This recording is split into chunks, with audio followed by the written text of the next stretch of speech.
So when I was in 10th grade, I had surgery. It was a super minor procedure, but I still had to see a specialist and book an appointment ahead and stuff anyway. Basically, I had a deformity on my left hand called a Dupuytren's contracture. I had it since I was like 10 years old, but I didn't want to make a big deal about it, I guess, until I was 16. Generally, Dupuytren's contractures don't hurt. They thicken the tissues under your hand and mess with your hand's functionality and stuff. Eventually, your fingers bend into a fist and it's impossible to bend them back or something. But my Dupuytren's contracture hurt, and it kind of just looked like an indent on my palm.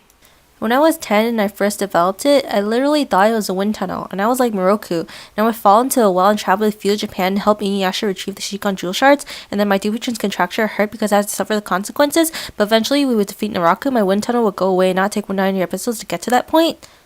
But yeah, I got it removed, and I had to wear a bandage on my forearm for like a week.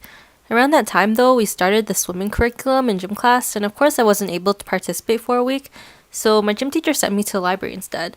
And I guess here's where the point of my story begins. Basically, I was asked to write an essay while I was in the library for that week about swimming. This seemed totally reasonable to me at that time, and like still kind of makes sense to me now that my gym teacher asked me to do this as an alternative. But when I told my boyfriend this story, he goes, "What the fuck, dude?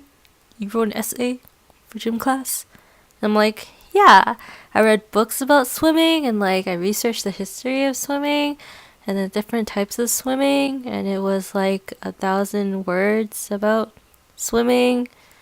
And now I realize how dumb it was that I wrote an essay about swimming when I was 16 in high school. Yeah.